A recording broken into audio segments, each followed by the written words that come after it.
Really, that was a ton. That was a ton of stuff. Okay. So, now that we've concluded with the news, let's talk about some other stuff. We have some other things to talk about. So do you want to talk about it? Yeah, I do want to talk about it. Do you have anything else you want to talk about before I'm being strategy? no, I have nothing else to Okay. say. This is the time we can talk about triangle strategy. Okay. We're gonna talk about triangle strategy. So, well, you know how last week I said that I wouldn't finish the game before the podcast? No way you This finished the week. game. No. I didn't. I Okay, did I was gonna not, but say. I am damn close. I was gonna say, I'm dude, you really. gotta relax. Okay, Uh, now I need to ask. So the game came out Friday, and mhm. you had okay. You know what? It's been about six days since release. I'm trying to think of the feasibility of you doing this, and I think if it's a 40-hour game, that means you played what over the 6 days? Like, did you play 8 hours a day? 7 or 8? Nah, not quite. I've probably played somewhere between 30 and 35 hours in the past 6 days. So basically, you outside of your other stuff like studying, you've just been playing triangle strategy. Is that fair to say? Yeah, Okay. Yeah, just about. Okay. Yeah. So you Pretty much all the free time I've had, with the exception of a little bit of Critical Role on Sunday, and we played D&D on Sunday as well. Sure. I've played Triangle Strategy. Sure. Okay. Just want to be clear on that. I'm like, man, you're almost done already. Yeah. So you've probably pretty got much a good... all the free time I've had. Okay, Yeah, so you've probably got a good judgment on the game right now. My play time in the game is like 35 hours. Okay. But I played 4.5 hours of the demo, so okay, that was before the game came out. Okay. So. Okay. So again, you've probably got a good judgment on the game at this point. Like you're far enough along where you probably probably have an opinion on this game, and it's not going to change.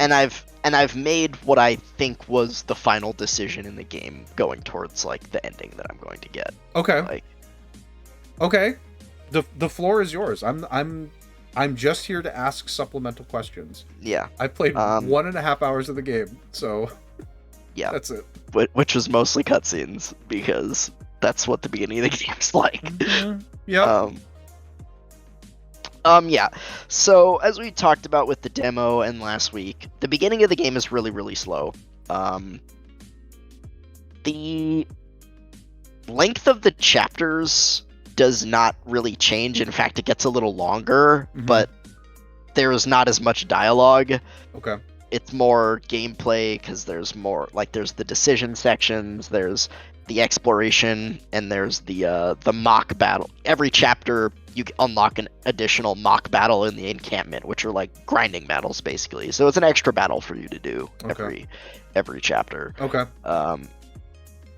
So yeah, there's a better balance of gameplay to story, and also the story itself gets much more interesting after the third chapter, because after, pretty much everything through chapter 3 is just all set up. They're introducing the world, they're introducing you to all the characters, they are introducing you to the convictions and like those systems, they're giving you tutorials on how to play the game, etc., etc.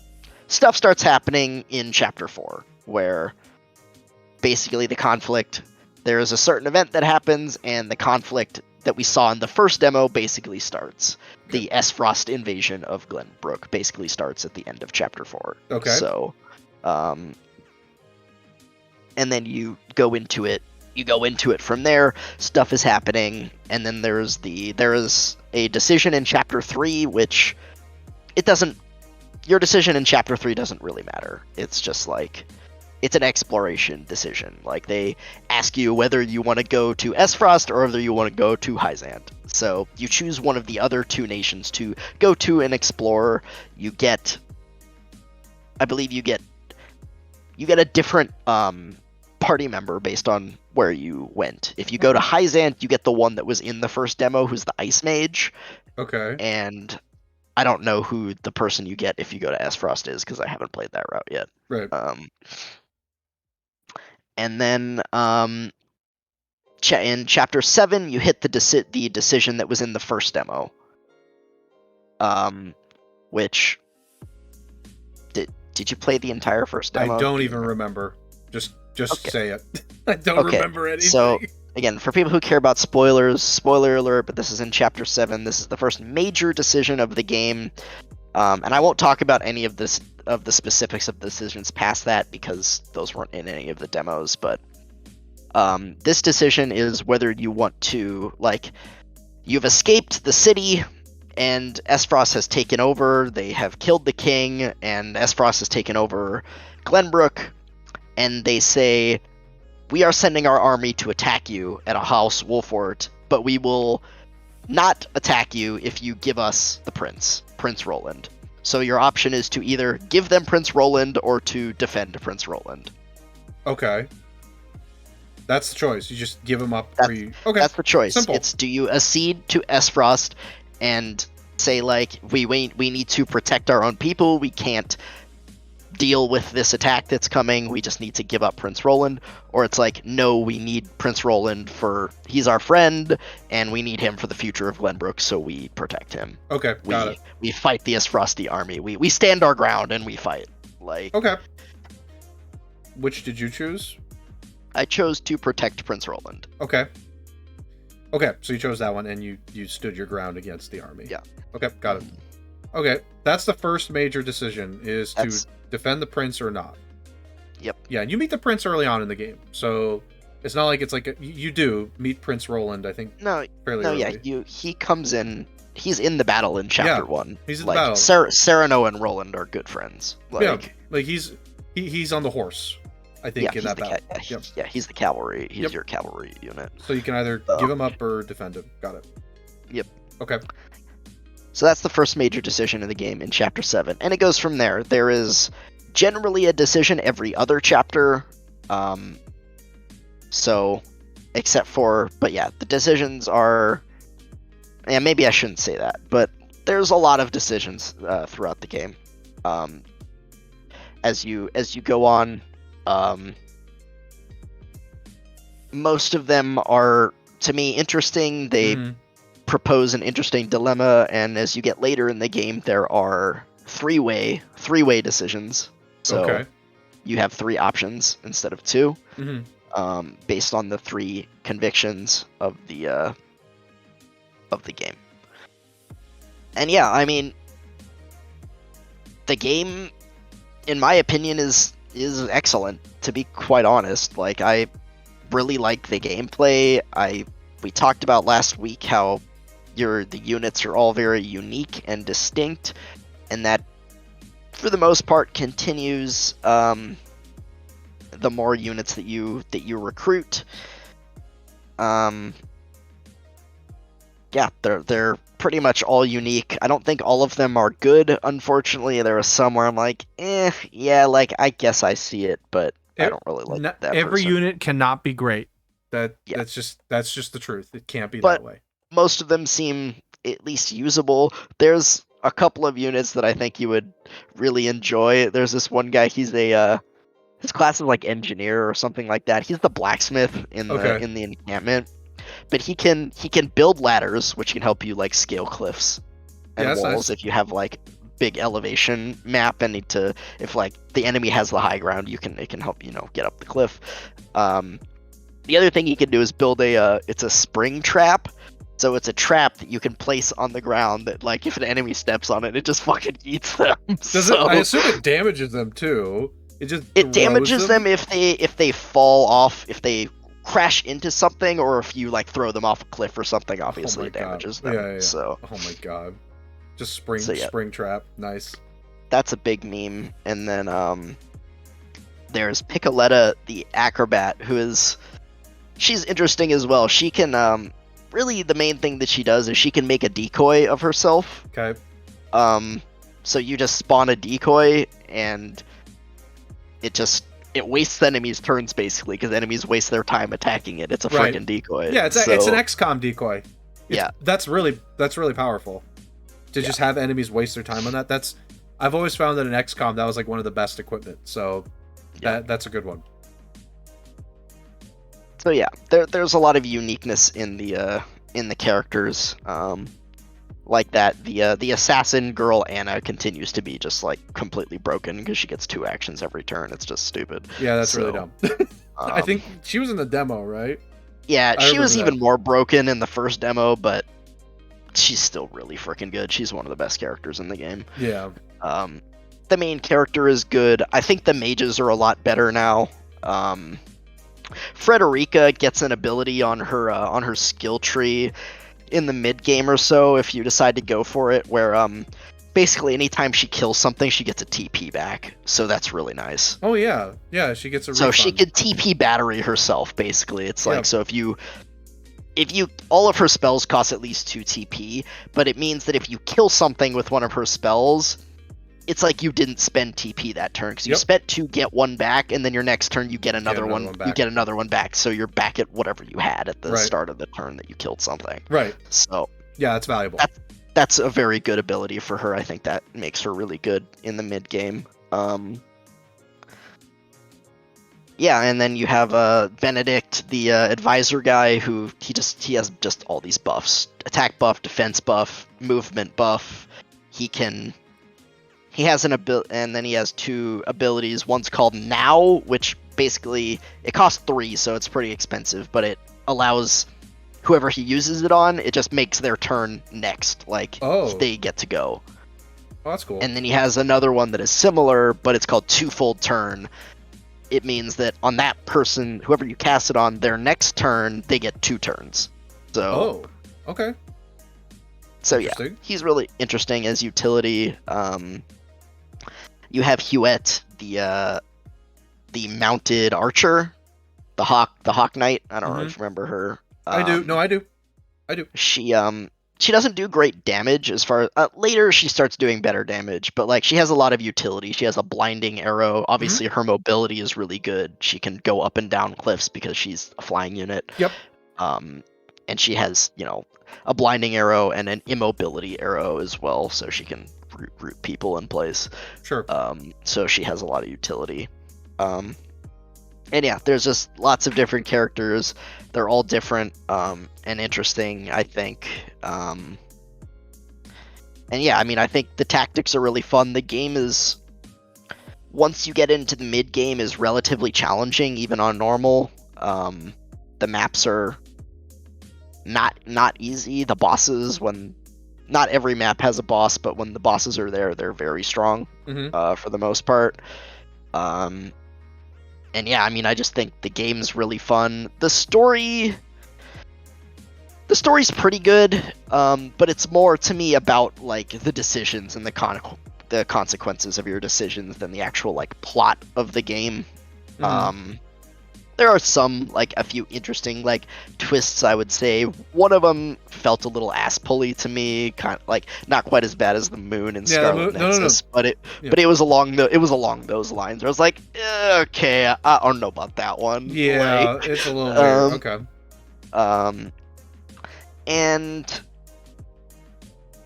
the characters. One thing I'll say that the game doesn't do especially well is like character development. The main 3 or 4 get decent character development, I would say, which is Serenoa, the main character, and then Roland, Frederica, and Benedict.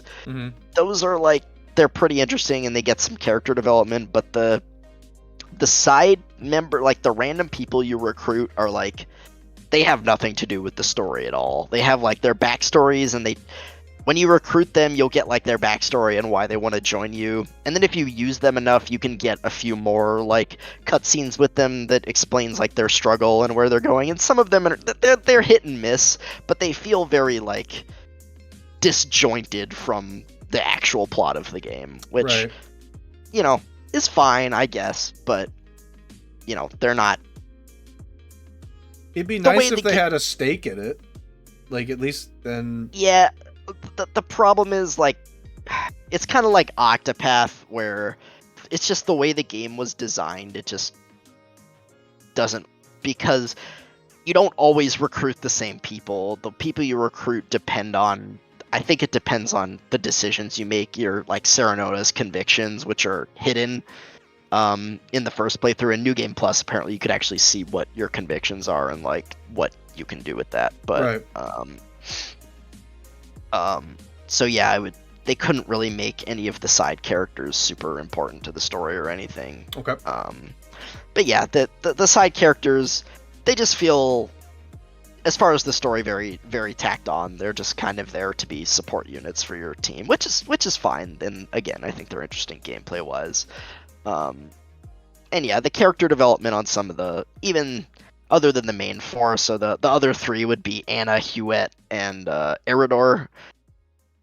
They Okay. just feel like they're kind of there. Oh, and Gila as well, the healer. Okay. They just feel like they're kind of there for the most part. So yeah, I don't think the character development is exceptional, nor is the plot itself exceptional. But where this game really excels is in the decisions. The decisions, for the most part, all feel interesting and impactful, and you could make an argument for either, just like any of the decisions for the most part. On some of them, like especially in the three-way choices, on actually on all three of them, one of the three choices I'm like, yeah, I'm not doing that. I see the argument, but no, I'm not doing that. That's awful. Like so yeah, but that's a personal prep. There's someone else who could think like, no, that's a great plan. I want to do that. Like, that gives us the best chance to win, so I'm gonna do that. But to me, I was just like, no, I'm not gonna do that. That's fucked. Like, Sure. So yeah, but that's a personal preference thing. So yeah, I think the choices are all interesting, and they, to me, from what it seems like, the flowchart is very like, it branches, but it doesn't like branch and then branch most of the time. It'll like branch out and then come back together. Yeah. So like, I mean, you can't expect it to branch out like too far. No, you can't expect it to like, branch. Man, that's a lot. That's what I expected for this game, because there's like,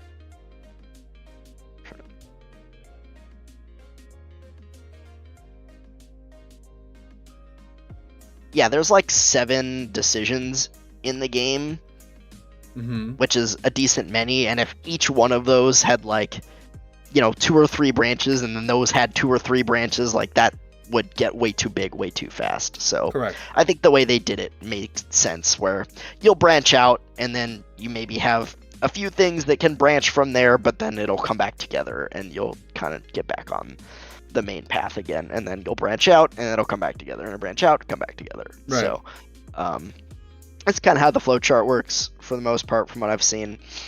But yeah, I really like the game. I think the gameplay is really fun. I like the gameplay more than I thought I would, because generally with like this more Final Fantasy Tactics style, I haven't liked it as much. But this game, I really like the combat and the gameplay. For people who really like Final Fantasy Tactics and the depth of customization they have in that game, this game doesn't have that. Your units are what they are, and you have class promotions, but they're linear. It's just like you upgrade from 1 to 2 to 3, and that's it. And you have a weapon upgrade tree as well, but there's some decisions to make in there, but not a lot. Like, they're generally just like minor stat boosts and stuff like that. So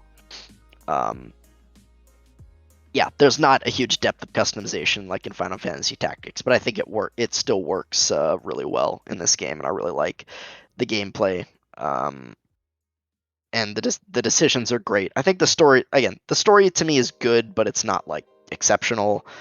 And yeah, it's like some of the characters feel a little disjointed, but other than that, I like the characters for the most part. Okay.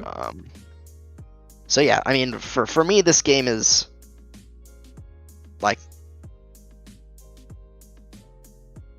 I think this game, for me, if I had to rate it now, I'd probably give it a 9, to be honest. Like, I really like it. It has a few issues. I can't see myself giving it a 10, but it's really, really good. It's not going to be for everybody. The slow pace. There's still a lot of dialogue, even past the early game. It's just more stuff is happening, so it's more interesting and not as dry, I would say, as in the beginning, where it's just introducing everything. So you're like, okay, geez, we just got to go through.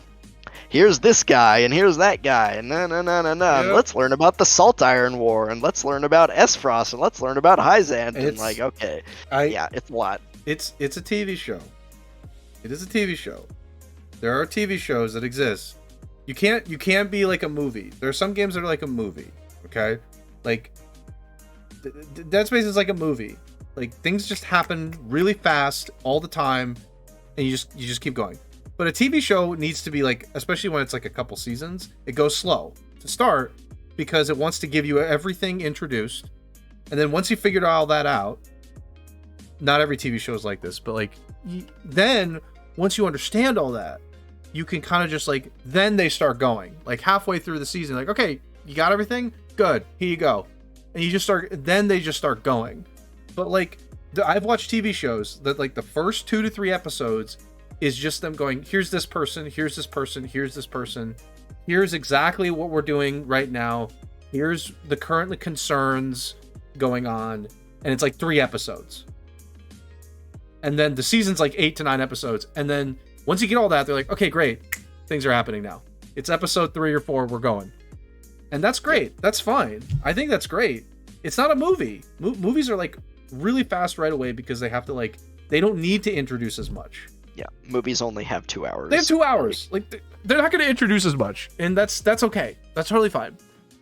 But this is a TV show. You didn't like, I don't know if you liked the analogy yesterday, but it works for me because there are a lot of TV shows that I've seen, particularly ones that are like the whole season is a story. I didn't understand the second half of the analogy yesterday where you were comparing between TV shows and movies. Now I understand the analogy, and I do agree with you. Yes, it's the same. It's very similar. Like the TV shows that are like very episodic, it doesn't count. It doesn't work for that. Like Star Trek is an episodic series. It doesn't really have like a full story like a lot of stuff does now. So that doesn't work. But like there are certain like recent Netflix shows, even ones that are like more kid shows that I've watched recently. There's this show that I watched. It's called Dragon Prince. It's a kids show. Much like Avatar is kind of a kids show to some extent, but it's like it's got a lot of adult themes, and I like it a lot. Like Kate and I watch it, and it's the same way. Like the first 2 to 3 episodes, there's like some kind of plot to assassinate the king, and they're introducing all the characters, including the king, that are a part of this kingdom. And then in episode 3, like, okay, king's dead. Now the plot goes. We've introduced the king has died. The actual motivation for the people, there's like these 2 princes. The 2 princes have motivation with this other character. They go off on their adventure with their item that they have because they have to return the item. That is the adventure. And then from there, it actually takes on this identity. This seems the same way. It's like, okay, here's 3 chapters of us explaining, well, this is the Archduke and the Archduke's sister, and it's like, okay. And you're just like, they keep introducing people, and you're like, okay, can I follow this one? Like, okay, here's Frederica, here's Roland, here's the king. The king's handing over this, your father's handing you the lordship now, and all these things. There's a tournament. What's with the tournament? There's this, okay, we've uncovered another mine for resources. Really? It's a joint venture. And you're like, okay, great. But then you said in chapter 4 something happens. That seems very similar. Yep. Okay, chapter 4, now that you've been introduced to people, and you know enough about the previous conflicts in the land, okay, great. Now we're going to do something. Now we can Because you have enough. In Dead Space, you didn't need that. In Dead Space, they're just like, yeah, you're on a ship. What else? I don't know. There's zombies. Look, a zombie. You're like, fuck. There's a zombie. And you're just like, you're just running from zombies. And then like the whole story pieces itself together, like, but it's faster. But this game is not a movie, which is fine. Like, some people want to watch movies. I like movies, but like, there's something nice about sitting down and watching 4 seasons of a show with the same characters, and it's a really long story. And not every sequence of it has the same like identity and goal, but like, I mean, in this game, like a war happens. Glenbrook, the main area that starts with Serenoa. Serenoa is invaded by another neighboring country, Esfrost, right? It's a neighboring country. It's the one in the north, right? The one with the snow. Yep. Yeah, clever name. So they get invaded, and okay, things happen. And then they're invaded, and the land is taken. But like at that point, obviously you want to retake the land, but there's probably some other goals in between there. It's not just all about retaking the land. There's probably something else there as well. Like that's like a TV show for me. It's like, okay, we've got this major objective. That's the reason why we're going all these seasons to get there. Like 4 seasons of show, we're trying to return this thing or whatever, trying to get our land back. But we've got some other adventures in between there. It seems like that. And that's cool. That's good. That is good. Dead Space is not that. But this seems like a TV show, and that's cool. I think there's like a certain audience for that, and there's like the tactics on it is like a little bit of icing that you get to do, like some strategy in between there. You get to play your chess game in between that. I think the only unfortunate parts are the fact that you said you really only develop like 5 characters, right? Like the Serenoa, Federica, Benedict, Roland. 4? Yeah. Was there a 5th? Yeah. Did I miss one? Pretty much those. It's pretty much those 4. It's kind of unfortunate that it's only those 4. You'd think there was somebody else, even in the optional party members that come in, that has a stake in the game. You know? I'm sure that is the case in some of them. But you haven't seen all of them, so you can't really say that for certain. But like, it's like kind of nice in Fire Emblem when all the students kind of have a stake in what's going on in some extent, because they're all like from specific lands, like, and when the big conflicts happen, like they've got a stake in it because they're Queen Edelgard has to take over. But each individual like land that is fighting against her, and even her faction, the Black Eagles, they have a stake. Like all the students have a stake. So when you have that kind of like group of characters, all of them have a stake in the game because they don't want Queen Edelgard to take over their land. It's nice. It's nice. You get some development from all those characters in Fire Emblem. You talk to them through their support dialogue, so you get to know them. So it's like very similar to what you were explaining with, you get like, as you use the characters and adventure with them more, they tell you more things, they share some things. But it's nice when they have a stake in the game, even if they're optional. And not every student is required in the end game of Fire Emblem, but it's nice when they have a stake in what's going on. I mean, yeah, I wouldn't say that they don't have a stake in the game. Like, they're there. When they join you, they explain the reason that they're joining you. Sure. But they're just not... The problem is they're just not an ever-present part of the story. The present part of the story is the 8 main party members, which are Serenoa, Frederica, Roland, Benedict, Anna, Gila, and Eridor. Okay. Got it. That is a lot. That's a big group, actually.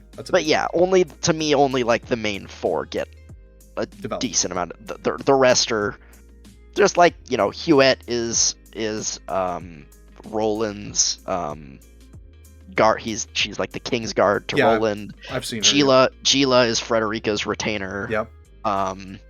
Eridor is the arms master of House Wolfort. Yep. and is the spy who is like indebted to Benedict and House Wolfort. So, so it's, but not everyone gets the development that you thought they should get. Is your main argument? Yeah. Okay. And then the side characters, the extra ones you could recruit, they have a stake in the game, and they're there, and they fight for you, and you get bits and pieces, but they're just not involved in the story. And again, it's because of the way the game was designed. Yeah. Which it wouldn't make sense, but it's not like, Yeah. Okay. They just feel like they're kind of there most of the time. Yeah. It's like they're there, they help you in battle.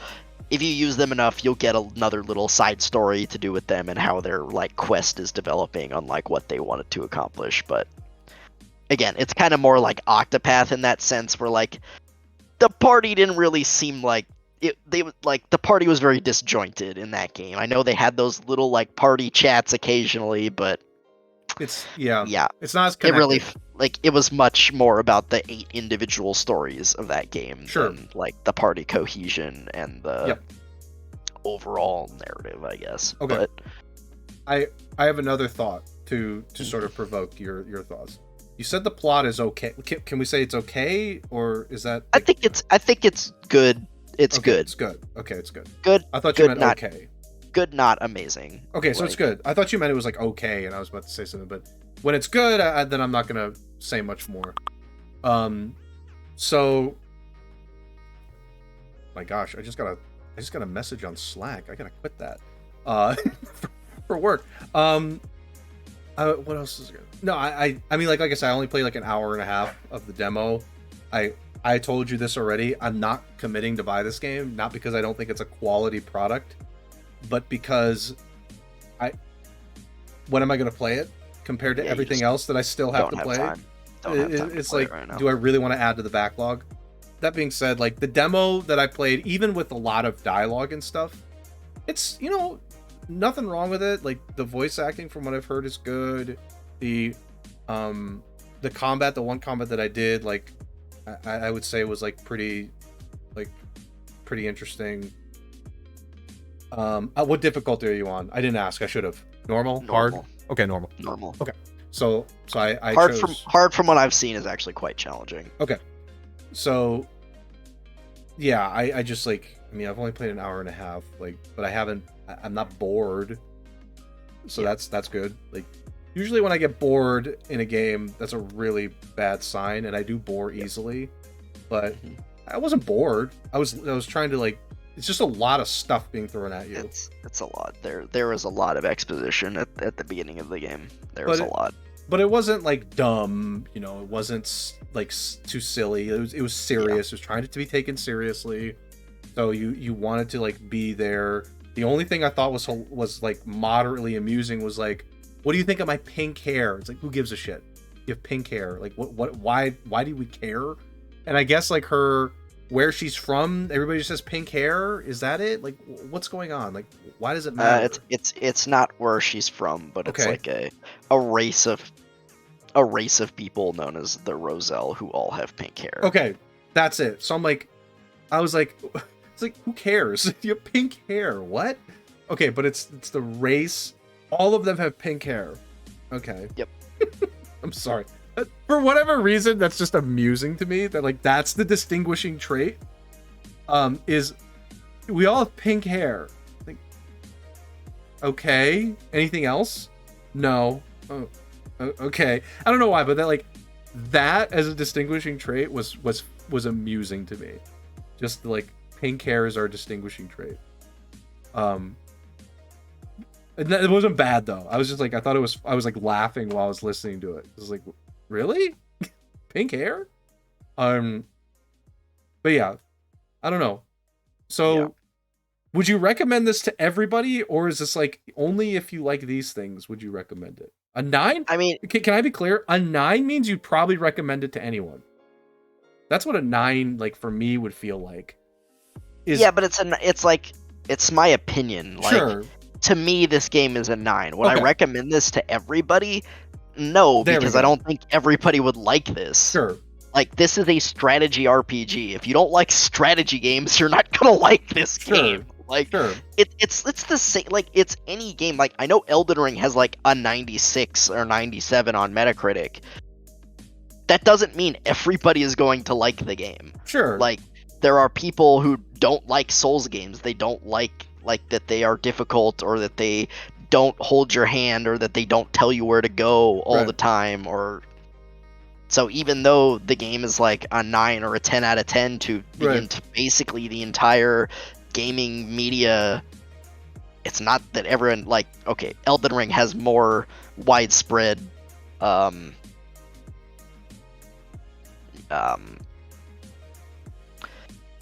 I lost my word.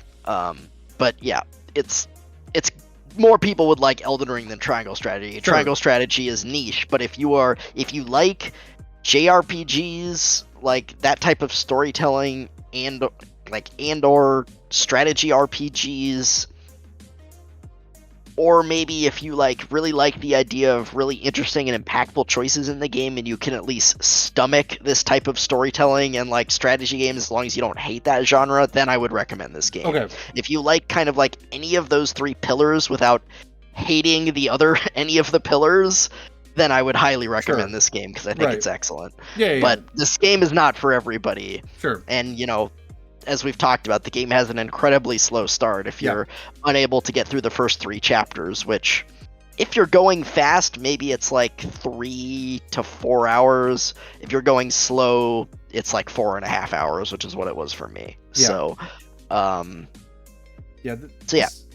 yeah.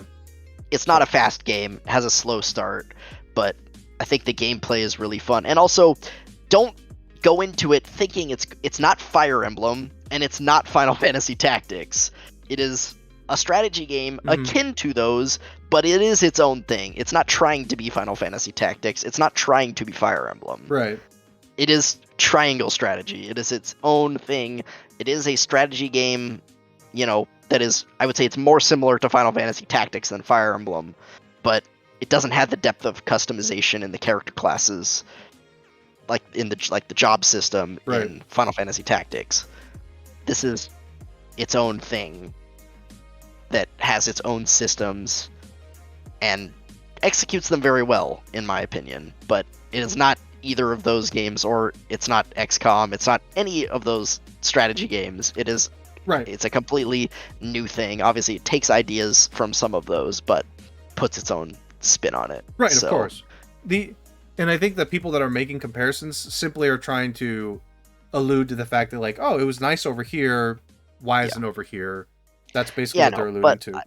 I've just seen people say oh, I thought this was gonna be the spiritual successor to Final Fantasy Tactics. If it was that, it would have been called Final Fantasy Tactics something. It probably would have said that too in their triangle marketing. Strategy. They probably would have said that somewhere in their marketing to try and push that idea. That's everybody wants a remake of Final Fantasy Tactics. No, this is not your remake of Final Fantasy Tactics, nor is it a spiritual successor to Final Fantasy Tactics. It's just its own thing. It's something. So, but I don't know. Their marketing probably would have said that if it was spiritual successor, or from the people that made Final Fantasy Tactics, it would have said that to allude to a similarity, but it didn't. It said something. It said something probably completely different. Yeah, it said a brand new strategy RPG. Thank you. With based, where do your convictions lie? Blah blah blah. That's it. That's what they said, which is what the game is about. That's what the game is. Yeah. So anyway, there are definitely games though that you could say, triangle strategy not being one of them based on what you said, but there are games that I could say to people, I just recommend people play it no matter what. Just try it. I would probably do that with Mass Effect 1. It's you should just try it. Do you even if you don't necessarily like certain things, just try it. It's that's a mainstream recommendation. This is not a mainstream recommendation. It's very specific to a certain community. It's specific to a certain community, but it's also if you've never played a strategy RPG before, maybe this would be a good one to check out. It's interesting, it's cool, and there's 4 difficulties. There's very easy, normal, and hard. So if you haven't played a strategy game before, easy to enter. Go on easy or very easy. The game is relatively challenging on normal, in my opinion. It's not that easy. So, you can play on a lower difficulty, and I think. So yeah, but again, if you are not a fan of strategy, if you've played Final Fantasy Tactics and you don't like Final Fantasy Tactics, don't play it. Well, actually, I don't know if I would say that 100% because I won't say I don't like Final Fantasy Tactics, but I don't love Final Fantasy Tactics. I think it's okay. The depth of customization in that game actually annoys me because it requires a lot of grinding, because when you want to level up your jobs, you have to reset your level to go to a different job, and it just requires a lot of grinding. And planning, or just that planning, which you may not have beforehand. So yeah, that's also a factor there. It's planning to. So yeah, yeah, that that's a thing. But again, if you're a fan of, especially if you're a fan of strategy RPGs, I recommend it. If you're, if you're looking to try one out, I think this is a good one. Possibly a good one to start on. I might recommend Fire Emblem over this as like an entry level strategy RPG, to be honest. But I think the game's really good. I think it's really cool. It is definitely directed at a certain audience. Again, if you don't like this type of game, this won't change your mind. But because it is a strategy RPG, but it has a lot of interesting ideas and interesting elements that I think are executed very well. Like the big thing that was going to be with this game is like, are the choices interesting? Are they impactful? Obviously, I haven't seen the endings yet, so we'll see, what the ending that I got looks like. But at this point, at least, I am planning on doing at least one more full playthrough of the game on New Game Plus and seeing some of the other routes, because I like the game enough to do another playthrough. Sure. And the second playthrough should be different enough, because there is like areas where there's like full branches that I haven't seen at all. So the maps will be completely different. The battles will be completely different. So yeah. And you carry over a lot of stuff in New Game Plus from what I've heard. So yeah. Okay. Any other thoughts? There's a lot. I think yeah, that was a lot. I think that covers most of it. Again, this game. There's a lot coming out this year, but this game is like, to me, it's at least for me. Obviously, this won't be the general consensus, but this game is like possible sleeper game of the year for me. Like, it's that good. Yeah, in my opinion. For you, for me, and like for JRPG and like strategy people. Xenoblade 3 is coming out this year, so that's might be hard to beat. But I haven't played. This is actually like the first game that's released. Well, I played Lost Ark, but this is like the first game that's released this year that I've played. So it's kind of easy to say this is my game of the year so far. Yeah, I was about to say, I was like, isn't this? I don't see anything that I play up until like, until pretty much like Xenoblade 3 that I know about that would have a chance of beating this. Like, to me, like a lot of those Nintendo games look cool, like Mario Strikers, Kirby, Advance Wars, whenever that comes out. Like, those games are going to be cool, but I don't think those will be better than this. Like, this game is really, really good in my opinion. It's really good. I really like it. Well, I can guarantee it won't win Game of the Year. I can literally guarantee that today. Yeah, I can guarantee that today as well. I could pretty much certainly guarantee it won't be nominated either. No. If it did, that'd be really shocking. But maybe it'll get a nod in like best art style. There's a strategy one. Yeah, it'll definitely be in that. It should be in that. If it's not, that would be offensive. Maybe in best narrative as well, but we'll see. I don't think it'll win strategy either. I think Total War, Warhammer. Probably stamped War. that one already. Total War probably stamped that already. Might have stamped that one. Yep. Yeah. Maybe art style or something. This is an unfortunate year for this game to be nominated for like to win it. This year is actually like completely stacked. It's a great year. There's a lot of stuff coming out this year. Yeah, there's a great year. We've already gotten 2 that we're gonna see on Game of the Year list. For certain. I mean, Halo might sneak onto the Game of the Year list since it came out too late. Wasn't it nominated for some things last year? No, it wasn't. So it could sneak onto that list too. But yeah, we know of at least 2. Like Horizon Forbidden West and Elden Ring are going to be on it.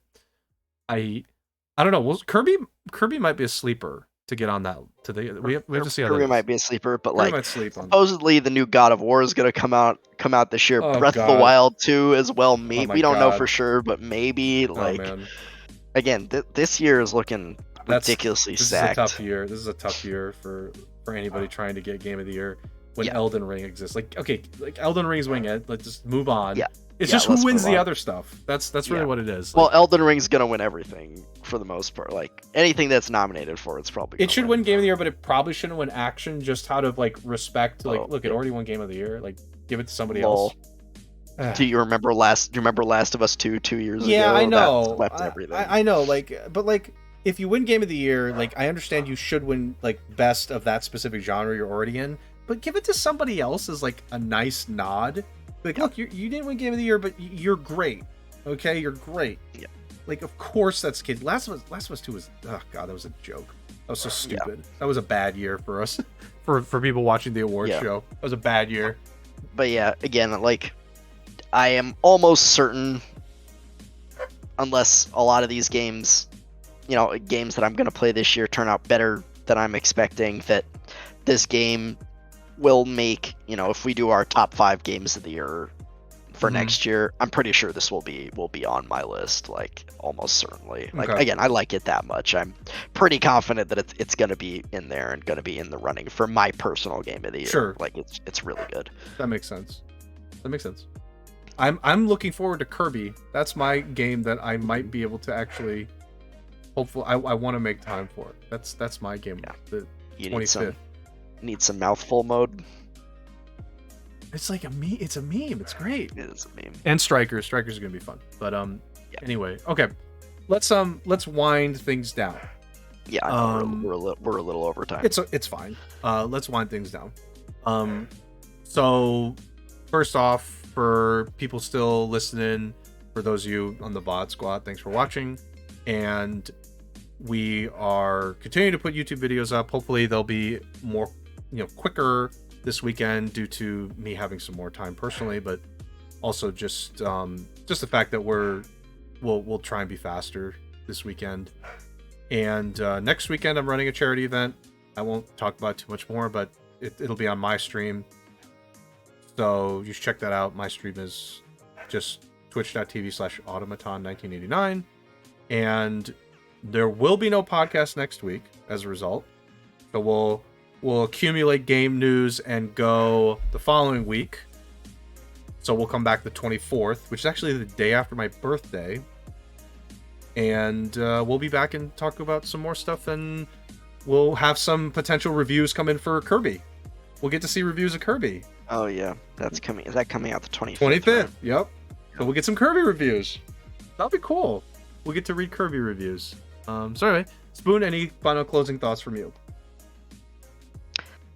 No, I don't think so. I might, again, I know I said this last week, but I might stream some Triangle Strategy New Game Plus once I finish my first playthrough, which should be in the next few days. So okay, sounds good. Yep. Okay, well, thanks everybody for watching, and we'll be back in 2 weeks. Guaranteed we'll be talking about Kirby in 2 weeks, the reviews coming in, and obviously more. So thanks everyone for watching, and we'll see you guys in a few weeks. Yep. Night, everybody. Night.